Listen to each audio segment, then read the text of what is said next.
The Mystery of Stained Glass. Chapter 2. Part 3. With a quick gesture, he grabs her wrist with a firm hand and pulls her towards the nearest stained glass window. As emaciated as he is, his strength is incredible. You wouldn't believe you could see him. His laughter fills the great hall, his eyes shine with madness. For a moment she wonders if Carabia still has her minds at all levels of her consciousness. She is frightened but does not dare to resist, nor use the techniques learned to defend themselves. She is too afraid of breaking his bones into 1,000 pieces. In front of the builder's stained glass window, the mage hesitates for a moment. He seems to change his mind, his eyes have softened, his laughter has faded in his throat. A strange glow emanates from the stained glass window. "Natrulia's pa, don't be afraid, young lady," he said, in a voice that had become soft again. "Everything will be fine, there is no attrapoir, no catch." To confirm that there is no trap, Carabia's "let's go" frees his wrist. Then, in a theatrical gesture, he steps aside, bows and offers her his hand in the fashion of the nobles for an invitation to dance. "I hope so," she replies, casting a wary glance at the outstretched hand. "Turn a little to see," he says with an explicit gesture. Still with his right hand outstretched towards the beauty, he raises his left arm, points his index finger to the ground and makes circles with his wrist, to tell her what he expects from her.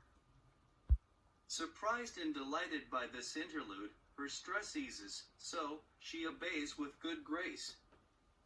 Hooked by the game, she sees herself posing in front of the photographer for castings. So, she turns on herself, strikes poses, amuses herself by showing off herself in this way.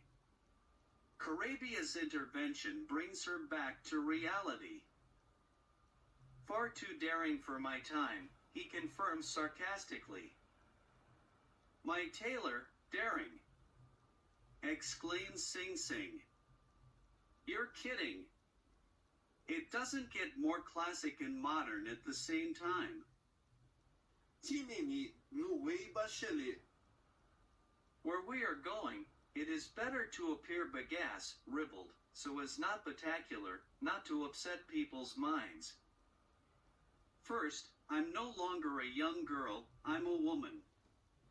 Secondly, I'm an artist, not a scoundrel, and too bad if I shake up your good morals.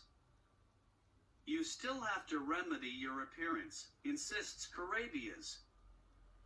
Without giving her time to rebel again, the mage intones a formula in a strange language, gestures in the air, waves his hands. A strange mist appears out of nowhere. It envelopes Sing Sing frozen in amazement, the shroud of an opaque shroud, disturbed by lightning. Sing Sing feels her clothes evaporate, shocked she is speechless.